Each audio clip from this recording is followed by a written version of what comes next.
안녕하세요. 당뇨스쿨 이혜민 한의사 박은영 한의사입니다. 여러분 잘 지내고 계시죠? 최근에 저희 당뇨스쿨에 변화가 많았는데요. 함께하는 원장님들이 갑자기 많아졌어요. 맞아요. 우와.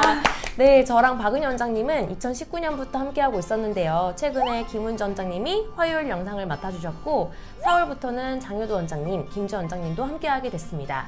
그래서 총 5명이 함께하는 당뇨스쿨이 되었습니다. 우와. 맞습니다. 당뇨스쿨은 항상 당뇨인들에게 도움이 될 만한 다양한 영상을 올리고 있는데요. 앞으로의 5명의 한의사들이 더욱 다양하고 유익한 내용으로 찾아뵙겠습니다. 네, 좋아요. 원장님은 유튜브 하면서 어떨 때 가장 힘이 나요? 유튜브 하면서는 당뇨스쿨의 영상이 정말 큰 도움이 됐어요 라는 댓글을 볼 때 정말 기쁘고요. 한편으로는 책임감도 들면서 더 열심히 해야겠다는 생각을 하게 됩니다. 가끔 쓴소리도 해주시는 분들도 계시는데 그 귀한 말씀들도 항상 귀담아 듣고 있답니다. 네, 맞아요. 구독자분들이 당뇨 관리하면서 궁금했던 점들을 댓글로 많이 물어보시는데요. 저희가 진료 도중 정말 틈나는 대로 한 분 한 분께 매일 정상 들여서 답변을 남기고 있죠. 네. 그런데 댓글을 보다 보면 비슷한 질문이 굉장히 많아요. 그래서 네. 최근에 문득 댓글을 주제로 영상을 제작해봐야겠다 이런 맞아요. 생각을 했습니다. 네. 댓글로 자주 묻는 질문, 또 기억에 남는 댓글 등을 소개해드리고 답변해드리는 시간을 가져보려고 합니다. 네, 지금까지 개별 영상에서는 담지 못했던 실제 당뇨인들이 정말로 궁금했던 점들을 해소해 줄 수 있는 시간인데요. 댓글 Q&A 많이 기대해 주세요. 이번 댓글 Q&A 영상의 첫 번째 주제는 혈당 관리편입니다. 혈당 관리하면서 궁금한 점들을 댓글로 많이 남겨주셨죠? 어떤 댓글들이 있었는지 지금부터 살펴볼게요. 네. 매일 거의 식후 오전에 2시간 정도 운동을 열심히 하는데도 공복혈당이 왜 안 떨어질까요? 공복혈당이 잘 잡히지 않은 이유는 음식뿐만이 아니라 여러분의 개개인의 몸 상태에 따라 다르게 관리가 되어야 된다고 생각이 됩니다. 이를테면 스트레스가 정말 극심한 분들은 스트레스 혹은 수면, 간 기능, 그리고 만약에 여러분이 약물 치료를 하시고 계신다면 그 약물 치료까지도 고려가 되어야겠고요. 그리고 때로는 저녁을 너무 많이 드시면서도 공복혈당이 높아질 수 있습니다. 그리고 간식이나 질병에 걸렸을 때도 여러분의 공복혈당은 상승할 수가 있는 것이죠. 네, 맞아요. 근데 공복혈당은 특히 네. 자고 일어나서 재는 혈당이잖아요. 그럼요. 그래서 어떻게 자고, 얼마나 푹 자고, 그리고 스트레스를 많이 받은 상태에서 자면 또 공복혈당이 높고 하기 때문에 네. 자고 일어나서 재는 혈당이니 수면 스트레스랑 정말 관련이 깊은 것 같아요. 맞습니다. 그리고 저희가 공복혈당에 대해서도 강의를 한번 한 적이 있어요. 그때 참여자가 정말 제일 많았었거든요. 그래서 그만큼 여러분들께서 공복혈당에 관심이 많은 거라고 생각이 들고 공복혈당을 관리하기 위해서 종합적인 관리가 필요하다고 생각이 됩니다. 네, 맞습니다. 사실 공복혈당 빼고 식후혈당이나 당화혈색소는 잘 잡히는데 공복혈당이 이상하게 안 잡힌다 이런 얘기들 많이 하시잖아요. 네네. 네, 저희가 방금 말씀하셨던 것들을 좀 종합적으로 관리하는 여러분이 되시면 좋겠고요. 더 자세한 내용이 궁금하신 분들은 공복혈당을 주제로 1시간 동안 저희가 열심히 강의를 했었잖아요. 네, 그 강의 다시 보기를 하시면 될 것 같습니다. 네. 식후혈당이 안 잡혀요.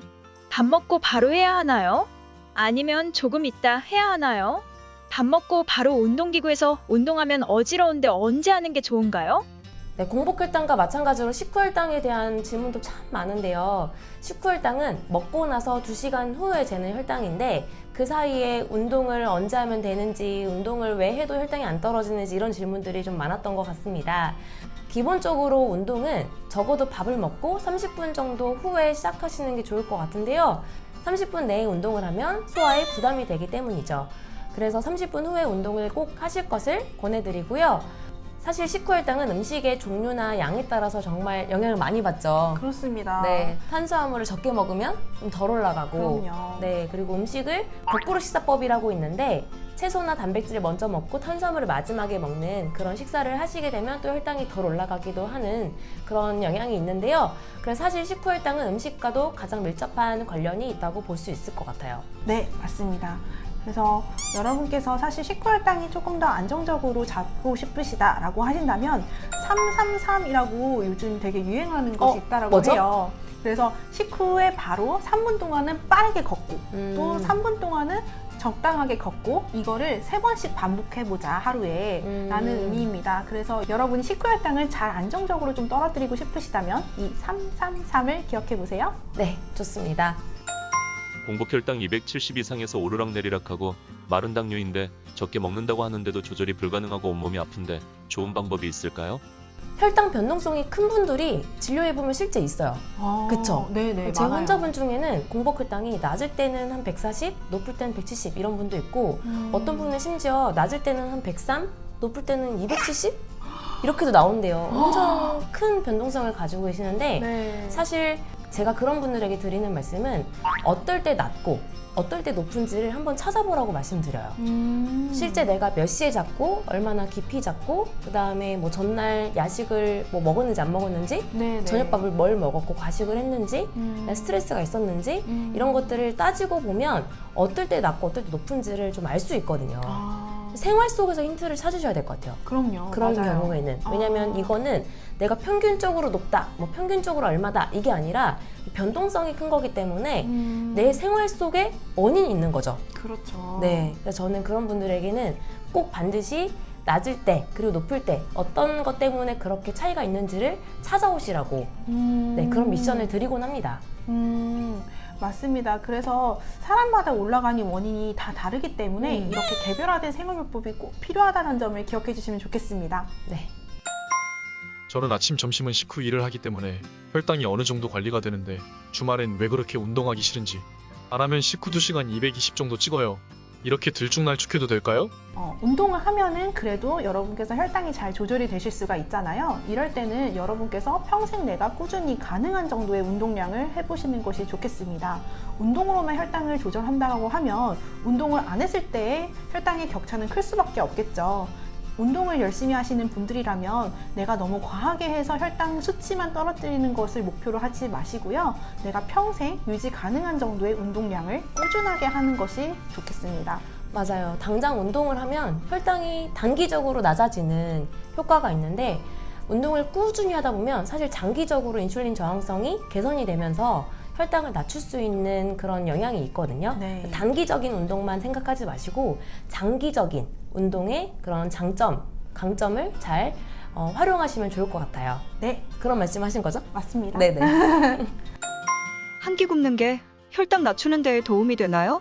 이런 질문 진짜 많죠. 많아요. 많아요. 많은데 이런 분들은 당화혈수소도 같이 이야기해 주셔야 돼요. 당화혈수소가 굉장히 높다면 사실 굶는다고 이 베이스가 낮아지는 건 아니거든요. 그럼요. 기본 베이스 자체가 높기 때문에 네. 음식을 먹으면 더 높아지고 안 먹어도 이 베이스 정도는 혈당이 나오고 하기 때문에 혈당이 높은 거라서 한 끼를 굶는다고 급격하게 낮아지지 않는다 이런 분들은 사실 당화혈수소 같이 말씀해 주시면 좋고요. 네. 우리가 굶는다고 해서 혈당이 무한정 떨어질 수 없는 건 간이 혈당을 조절하는 장기이기 때문에 너무 혈당이 떨어지지 않도록 간이 매 순간 혈당을 생성해주고 있기 때문인데요. 이런 분들은 당화혈수소 자체가 높아서 기본 베이스 자체가 높은 건 아닌지 살펴볼 필요가 있을 것 같아요. 네. 음식을 먹지 않았을 때 혈당이 떨어진다고 해도 좀 몇 시간이 지나면 다시 이 혈당이 떨어지는 것을 높이기 위해서 한 4가지의 호르몬이 분비가 되게 됩니다. 그래서 우리 몸에서 혈당을 떨어뜨리는 호르몬은 단 한 가지, 인슐린밖에 없지만 혈당을 올리는 호르몬이 훨씬 더 다양하고 많기 때문에 혈당이 안정적으로 그리고 높은 상태 유지를 할 수밖에 없는 요인이 됩니다. 당뇨약 먹는 사람인데요. 막걸리, 포도주를 자주 마시는데요. 마시고 한두 시간 후에 혈당을 재면 혈당이 90에서 100이 나와 기품 2배네요. 좋아할 일인가요? 네, 원장님. 그 술 하면 또 생각나는 환자분들이 있죠. 그럼요. 술을 마시면 혈당이 떨어지는 이유에 대해서 좀 설명을 드려야 될 것 같아요. 술을 마시면 간이 원래 해야 될 일들이 여러 가지가 있는데요. 일단 술을 해독을 하기 위해서 다른 일들이 다 중단한다고 합니다. 그래서 그 중단하는 일 중 하나가 포도당 생성이에요. 그래서 조금이라도 마시면 간은 당장 이 술을 해독하는 게 인체에서 가장 중요하고 급한 일이기 때문에 포도당 신생조차도, 포도당 생성조차도 잠시 보류하는 것이죠. 그래서 술을 마시면 다음날 혈당이 떨어지고 그래서 우리 선조들이 꿀물을 먹었던 겁니다. 꿀물을 먹는 게 숙취 해소에도 도움이 될 수 있지만 다음날 저혈당이 되는 것을 체험적으로 알게 된 거죠, 선조들이. 그래서 꿀물을 마셨다 이렇게 이해하시면 됩니다. 그래서 우리가 술을 마시면 혈당이 떨어지는 것 때문에 기분이 좋아서 일부러 마시는 분도 더 봤어요. 맞아요. 할아버지셔가지고 제가 말리지를 못했는데 70이 넘은 분이셨는데 오셔가지고 자신은 술을 먹으면 다음날 혈당이 항상 떨어져서 막걸리를 매일 마신다 라고 하셨습니다. 그래서 네.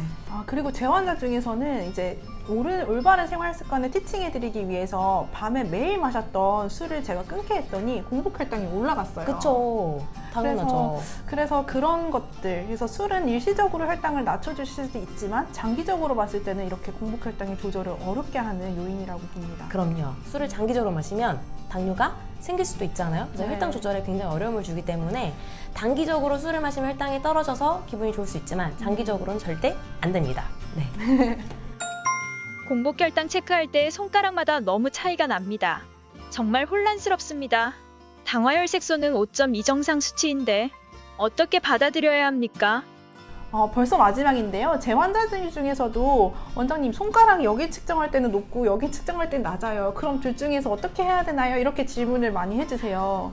그래서 여러분께 사실 올바른 측정법에 대해서 제가 영상으로도 소개해드린 적이 있습니다. 그래서 여러분께서 이 혈당을 체크하실 때 가장 중요한 점은 먼저 통증이 가장 덜한 손가락의 가장 부위를 선택을 해서 손끝이 심장 아래로 향하게 한 뒤에 체열을 하는 것이 좋겠고요. 손이 차가울 때는 실제로 혈당이 더 낮게 측정이 됐을 수가 있습니다. 그래서 손의 온도를 따뜻하게 해주셔야 되겠고, 또 손가락을 쥐어짜서 혈액을 채취하다 보면 손끝에 누르는 압력으로 인해서 간질액하고 포도당이 함께 측정이 돼서 실제보다 더 높게 나올 수 있습니다.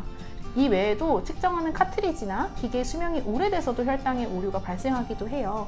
그래서 혈당을 측정하신다고 막 여러 번 막 측정하셔서 막 이렇게 하지 마시고, 이 손가락 끝에서 혹시라도 다르게 측정이 됐다면 평균을 하시던지 아니면 평소하고 크게 차이가 난다면 한번 재측정을 해보시는 것을 권해드립니다.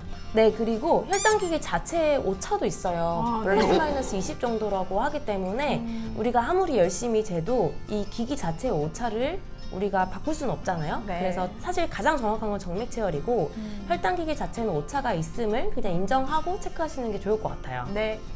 네, 저희가 준비한 댓글은 여기까지입니다. 혈당 관리에 대해 궁금하신 분들이 정말 많은 것 같은데요. 당뇨인들을 위한 여러 가지 혈당 관리 꿀팁 중에서 딱 한 가지만 고른다면 어떤 게 있을까, 원장님? 저는 다른 것보다도 점심 식후에 한 햇빛을 맞으면서 30분 정도 걷기를 하시면 좋을 것 같아요.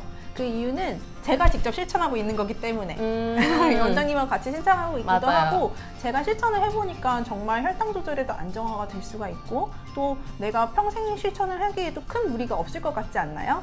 그래서 좀 더 자세한 내용을 보고 싶으시다면 저희가 기존에 만들어 놓은 식후 혈당을 재는 이유, 그리고 시간별 식후 혈당의 차이와 의미, 이 영상도 있으니 참고하시면 도움이 되겠습니다. 원장님은 추천 꿀팁으로 어떤 걸 생각하시나요? 저는 하나만 딱 고르자면 수면을 잘하라고 추천해드리고 싶어요. 음식, 운동은 사실 많은 정보들이 있고 대부분 어느 정도는 실천하고 계시는데 수면의 중요성은 정말 모르시는 것 같아요. 맞아요. 당뇨 스쿨을 통해서 목이 터져라 열심히 말을 하긴 했지만 그래도 아직 많은 분들이 당뇨 하면 음식, 운동 이렇게만 생각하시는 경향이 있어서 수면의 중요성을 정말 많이 말씀드리고 싶고, 정말 실천해보면 일찍 자니까 이렇게 혈당이 낮아지네? 내가 수면이 깊어지니까 이렇게 혈당이 좋아지네? 이런 것들을 경험을 하시잖아요. 그래서 여러분들도 수면에 습관에 문제가 있다면 습관을 좀 바꿔주시고, 만약에 수면에 질에 문제가 있고 수면 장애나 아니면 불면증이 있다면 한약 치료를 통해서 불면증과 수면 장애를 꼭 극복하셨으면 좋겠습니다.